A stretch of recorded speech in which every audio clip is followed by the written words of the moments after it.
Welcome to the deep dive. Today we're plunging into a future where your consciousness, it's basically just hardware, standardized, transferable hardware. Yeah, we're talking about life itself becoming a commodity. The body is just, well, a replaceable cartridge.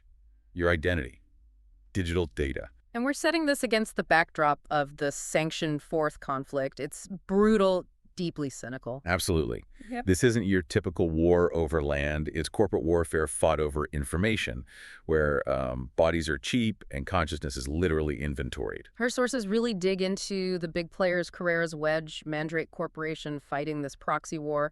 So our mission today. We need to break down the tech first, the cortical stacks, the sleeves. That's the core of it all. Right. And then there's this massive discovery, an ancient Martian starship. And that discovery throws a harsh light on, well, not just human nature, but maybe the nature of any advanced civilization. Okay, let's get into it. What happens when the soul itself becomes quantifiable freight? It all starts with the cortical stack. It's this small device nestled right at the top of the spinal column. And that's the house for everything. Consciousness, memories. Everything that makes you you. And its existence allows for re-sleeving, transferring that consciousness into a new body, a sleeve. And they literally call the consciousness data DHF, digital human freight. They do. DHF tells you everything you need to know, doesn't it? It really does. It's not just tech, it's legal dehumanization baked right in, your cargo. Exactly. Tracked like cargo. And your value dictates how carefully that cargo is handled. So for the important people, the indispensable staff. Right, the elites. If their sleeve gets damaged, they get the works. Top-tier medical, often immediate resurrection into a fresh clone body. Pulled from secure clone banks, ready to go. Uh-huh. But it's purely transactional. Yeah. It's just about getting them back to work, back into the fight, ASAP. That class system just hard-coded into the resurrection process. So what about the average soldier, the plankton standard grunts? Well, their situation is pretty bleak. When they die, their stack just gets pulled out. And then... Thrown into a storage canister. Maybe with hundreds of others. Stored oblivion, really. They shelved. Indefinitely. No guarantee they'll ever be resleeved. They just wait. Maybe the war ends. Maybe the corporation decides they're worth the cost of a new body someday. Maybe not. So the bodies aren't just disposable, they're actually engineered for it. These combat sleeves from Kumalo Biosystems, they're not standard issue, are they? Oh, not at all. They're custom biotech. Pretty nightmarish stuff, actually. Like what? What are we talking about? Well, take the serotonin shutout system. It basically dials down fear, reflective thought. Maximizing mindless violence. Pretty much. Makes them brutally effective, less likely to hesitate. Then there's the wolf gene splice. That sounds No. extreme. It is. Splicing predatory animal genetics into soldiers. It gives them speed, savagery, and close combat. Is that just tactical or something deeper? It's both, I think. Tactically Yeah. useful, sure. But it also enhances pack loyalty. They're engineered to fight and die for their unit. For the corporation that owns the unit. Exactly. They're biologically programmed corporate assets, instruments of aggression. But even with the best hardware, the weak point is still the DHF inside, right? The human mind. Absolutely. This cycle of dying, being re-sleeved, dying again, it takes a massive psychological toll. Which leads to repeat resleeve syndrome, Yeah. RRS. Yeah, RRS. It's the mind fundamentally breaking. It just can't cope with that constant discontinuity, the trauma of repeated death. So you see soldiers in these perfect clone fresh bodies. Completely broken. Yeah. Sitting there screaming and weeping incoherently, as the sources put it. Incapacitated by the sheer trauma of immortality. The mind isn't built for life and death as an on-off switch. And this horrific cost is being paid by soldiers fighting a war driven by what? Profit. Tax loopholes. Pure cynicism. That's the perfect word for it. The whole sanctioned fourth conflict is rooted in corporate self-interest. It's rotten to the core, geopolitically speaking. Let's trace that. The protectorate ships. The official government presence. They weren't really government assets anymore. The big corporations, the interested parties, had basically bought them out. Long-term leases. Bought the government's own warships. And then get this, they reloaned these same ships back to the government. As what? As a tax-deductible local development fund. Genius, right? In Yeah. a really twisted way. Wow. So the corporations profit from the war and get a tax write-off for funding it. Clean hands all around. Precisely. Mhm. Mandrake, Carrera's Wedge, they could claim they were just supporting local development while running their own private, profitable war. A war completely detached from any real purpose beyond the bottom line. Meanwhile, the insurgents, the Kempists, They had their own weapon. He did, and it was unexpected propaganda, basically. Viral memetics. Not bombs, but a song. Yeah, their revolutionary hymns open ground all around, apparently set to this incredibly catchy, kind of ridiculous junk salsa backdrop. Junk salsa. Okay, but it worked. Terrifyingly well.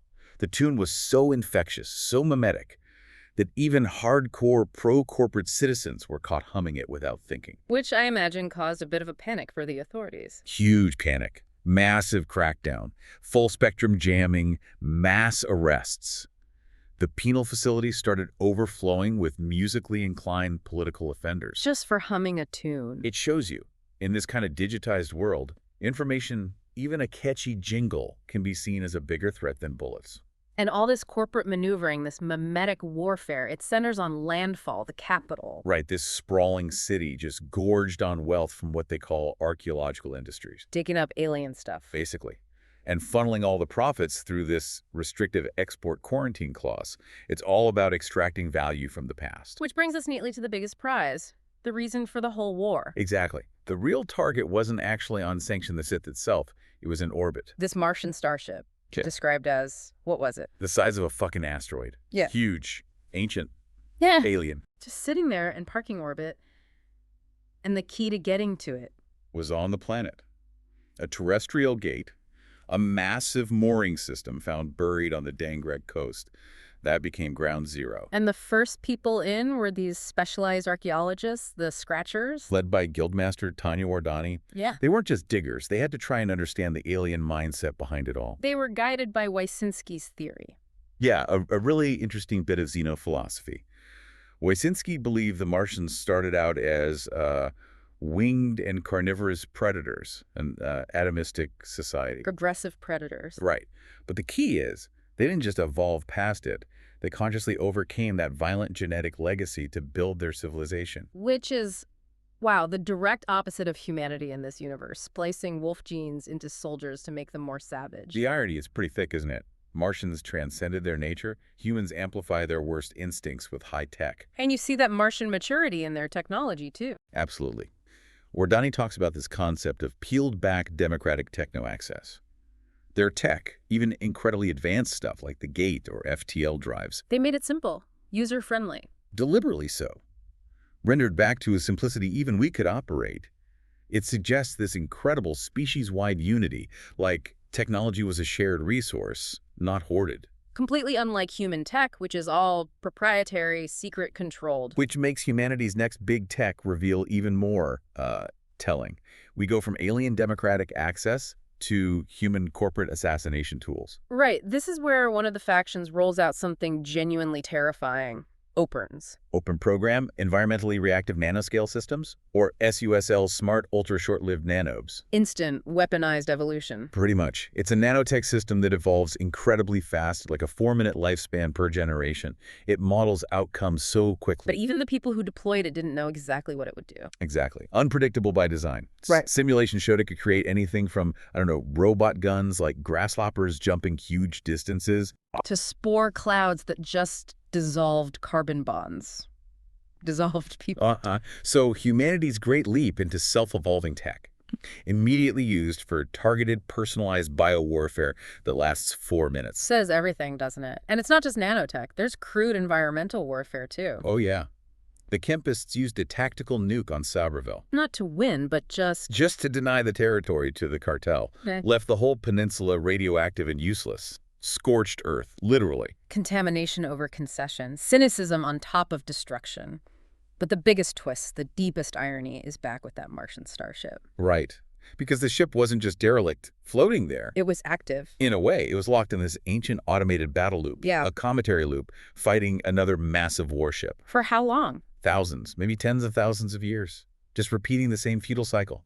Firing FTL weapons, deploying defenses over and over every 1,200 years or so. Yeah. Achieving nothing. An eternal automated war. It's proof, isn't it, that even hyper-advanced aliens, well, as one character says, they were just as good at killing each other as we are.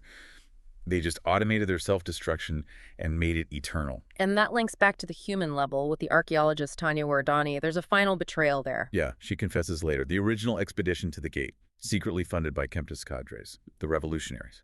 But she didn't betray her team for the Kempists. No. She betrayed them out of fear.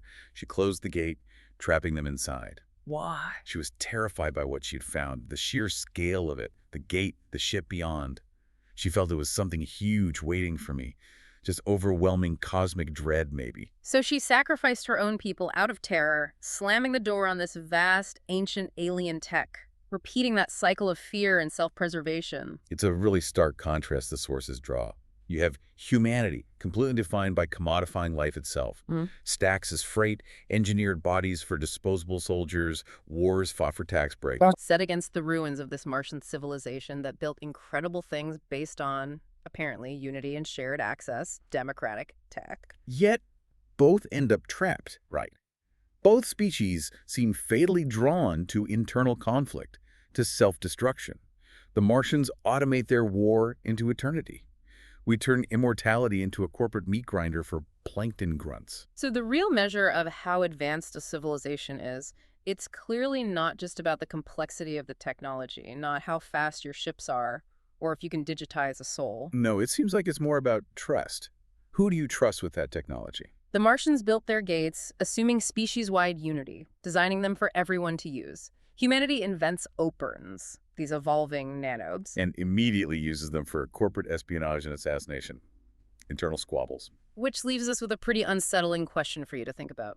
If advancement isn't just about complex tech, but about who you trust to use it, who should really be more afraid in the cosmos? Humanity looking out, or the rest of the galaxy looking back at us?